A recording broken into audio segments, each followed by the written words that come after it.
MVD check പോസ്റ്റുകളിൽ പണിയില്ലാതെ പോസ്റ്റായിരിക്കുന്ന കുറച്ച് ഉദ്യോഗസ്ഥരെ ഞങ്ങൾ കാണിച്ചു തരാം. 19 ചെക്ക് പോസ്റ്റുകളിലായി 100ഓളം ഉദ്യോഗസ്ഥരാണ് ഒരു പണിയുമില്ലാതെ വെറുതെ ഇരിക്കുന്നത്. അക്ഷരാർത്ഥത്തിൽ പറഞ്ഞാൽ ഒരു പണിയില്ല. വരിക, ഒപ്പിടുക, സാന്നിധ്യം അവിടെ അറിയിക്കുക, അതിനുശേഷം തിരിച്ചു പോവുക, മാസാമാസം ശമ്പളം പറ്റുക. മാർച്ചിൽ MVD ചെക്ക് പോസ്റ്റുകൾ അവസാനിപ്പിച്ചു. പക്ഷെ ഉദ്യോഗസ്ഥർക്ക് ഡ്യൂട്ടി ഇടുന്നു എന്നതാണ് ഇപ്പോഴേയും പ്രശ്നം.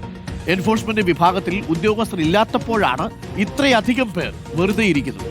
വെറുതെ ഇരിക്കാൻ ഒരു ജോലിയോ കണ്ടില്ല. നിരത്തിൽ വാഹനാപകടങ്ങൾ വർദ്ധിക്കുമ്പോൾ അവ തടയുന്നതിന് കർശന പരിശോധനയും നിയമലംഘനങ്ങൾക്ക് പിഴ ഈടാക്കുകയുമാണ് മോട്ടോർ വാഹന വകുപ്പ് ഉദ്യോഗസ്ഥർ ചെയ്യേണ്ടത്. പക്ഷേ കാര്യങ്ങൾ എങ്ങനെയൊക്കെയാണെങ്കിലും ചില ഉദ്യോഗസ്ഥർ വിശ്രമത്തിലാണ്. നിരത്തിൽ പരിശോധന നടത്തേണ്ട ഉദ്യോഗസ്ഥർ MVD ചെക്ക് പോസ്റ്റുകളിൽ വെറുതെ ഇരിപ്പാണ്. 19 MVD ചെക്ക് പോസ്റ്റുകളിലായി 90-ലധികം ഉദ്യോഗസ്ഥരാണ് പണിയില്ലാതെ വെറുതെ ഇരിക്കുന്നത്. കേന്ദ്ര നിർദ്ദേശത്തെ തുടർന്ന് മാർച്ചിൽ MVD ചെക്ക് പോസ്റ്റുകൾ അവസാനിപ്പിച്ചിരുന്നെങ്കിലും ഉദ്യോഗസ്ഥരെ പുനർവിന്യസിച്ചിട്ടില്ല. ഇതോടെ നികുതി അടയ്ക്കാത്ത വാഹനങ്ങൾ യഥേഷ്ടം കടന്നുപോകുന്നത് ഉദ്യോഗസ്ഥർക്ക് കണ്ടുനിൽക്കേണ്ടി വരുന്നു. എൻഫോഴ്സ്മെന്റ് വിഭാഗത്തിൽ ഉദ്യോഗസ്ഥരില്ലാത്തപ്പോഴാണ് ഇത്രയധികം പേർ വെറുതെ വിശ്രമിക്കുന്നത്.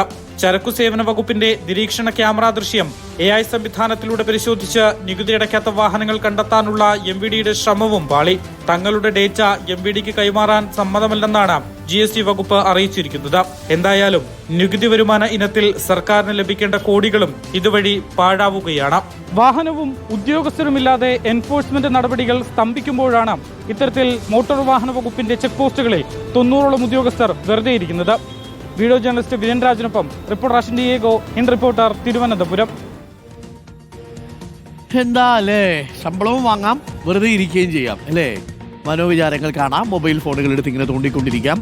90ഓളം ഉദ്യോഗസ്ഥരാണ് ഇങ്ങനെ ഒരു പണിയും ഇല്ലാതെ ഇപ്പോൾ ഇല്ലാതായ ഈ ചെക്ക് പോസ്റ്റുകളിൽ ഇരിക്കുന്നത് എന്നാണ് ഞങ്ങളുടെ പ്രതിനിധി പറയുന്നത്.